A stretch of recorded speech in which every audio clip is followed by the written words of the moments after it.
Hi hello all welcome to my channel విందుగన kitchen and blogs అందరూ ఎలా ఉన్నారు. సో ఈరోజు డే 2 నా వెయిట్ లాస్ జర్నీలో ఇది డే 2 అనమాట. సో నేను ఇక్కడ early morning detox water weight loss పౌడర్తో పాటు కొంచెం కొత్తిమీర డికాషన్ అయితే చేసుకుంటున్నాను అనమాట. సో ఈ కొత్తిమీర డిటాక్షన్ అనేది బాడీకి అలాగే వెయిట్ లాస్కి చాలా మంచిదన్నమాట. సో నేను దీనిపైన సపరేట్ వీడియో అయితే చేస్తాను. సో దాంట్లో అన్ని బెనిఫిట్స్ అయితే చెప్తానమాట. సో ఇది నేను నా early morning detox water 7 or 7:30కి తీసుకుంటున్నాను.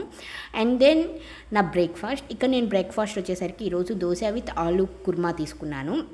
బికాస్ ఈరోజు నేను మార్నింగే కొంచెం హెవీగా తినాలనుకున్నాను అనమాట. సో ఒక దోశ, కొంచెం పెద్ద సైజు మీడియం సైజ్ దోశ, అలాగే ఆలూ కుర్మా తీసుకున్నాను అనమాట. అండ్ దెన్ నా ఆఫ్టర్నూన్ లంచ్కి వచ్చేసరికి నేను లైట్గా దాల్ ఓట్స్ కిచిడి అయితే ప్రిపేర్ చేసుకున్నాను అనమాట. సో ఎవరైనా కానీ అనుకుంటారు వెయిట్ లాస్ జర్నీలో ఉంటే ఏమీ తినకూడదేమో అసలుకి, జస్ట్ కొంచెం తినేసి ఎంటీ స్టమక్తో ఉండాలి అని. అలా ఏమీ లేదండి, మంచిగా తినచ్చు. సో ఇక్కడ నేను వచ్చేసరికి దాల్ ఓట్స్ కిచిడి అన్నాను కదా. సో నేను ఆల్రెడీ ప్రిపేర్ చేసి పెట్టుకున్న పప్పుల్స్లో ఈ సఫోలా మసాలా ఓట్స్ ఏవైతే ఉంటాయో అది జస్ట్ నేను 1/2 కప్ కన్నా కొంచెం తక్కువే తీసుకున్నాను అనమాట. సో అవి తీసేసుకొని బాగా మిక్స్ చేసేసుకున్నాను. మనకి ఆల్రెడీ సఫోలా ఓట్స్ అంటే తెలిసిందే కదా, ఇవి బాగా కుక్ అయిపోయి ఉంటాయి అన్నమాట. లైట్గా కొంచెం కుక్ చేసేసుకుంటే సరిపోతుంది.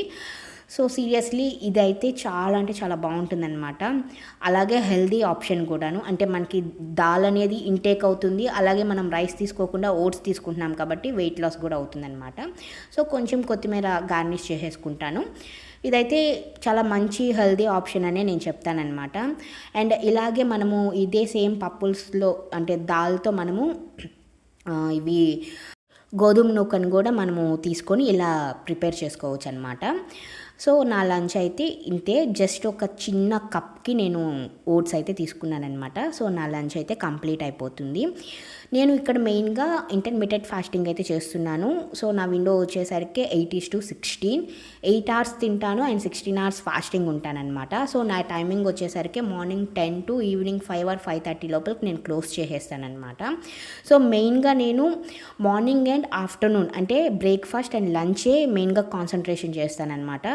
సో వీటిలో జ్యూసెస్ ఉండొచ్చు, లేకపోతే బ్రేక్ఫాస్ట్ టిఫిన్స్ ఉండొచ్చు. అండ్ అలాగే నేను మార్నింగ్ టిఫిన్ కానీ చేస్తే ఆఫ్టర్నూన్ కొంచెం లైట్గా తింటాను. అలాగే మార్నింగ్ కానీ జ్యూసెస్ తీసుకుంటే ఆఫ్టర్నూన్ కొంచెం హెవీగానే తింటానన్నమాట. బికాస్ మన బాడీకి అన్నీ అవసరము. అసలుకి ఏమీ తినకుండా ఉంటే పూర్తిగా నీరసం వచ్చేస్తుంది. సో మళ్ళీ సైడ్ ఎఫెక్ట్స్ కూడా ఉంటాయన్నమాట. సో ఇలా చేసిన దానివల్లే చాలామంది ఏంటంటే వెయిట్ లాస్ జర్నీని స్టార్ట్ చేసి మధ్యలోనే ఆపేసేస్తూ ఉంటారు. సో అలా కాకుండా హెల్తీగా తినండి, పోర్షన్ని కంట్రోల్లో తినండి. సో ఖచ్చితంగా వెయిట్ లాస్ అయితే అవుతారు.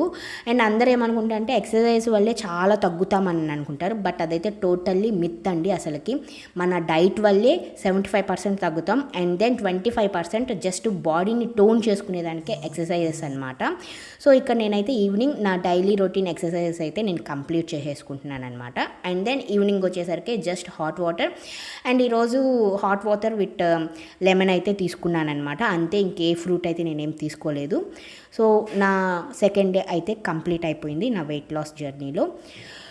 నేను ఇక్కడ లాస్ట్ నా ఎక్సర్సైజ్ వచ్చేసరికి మలాసన వేసేసి ఇంకా నేను కంప్లీట్గా రెస్ట్ తీసేసుకుంటాను.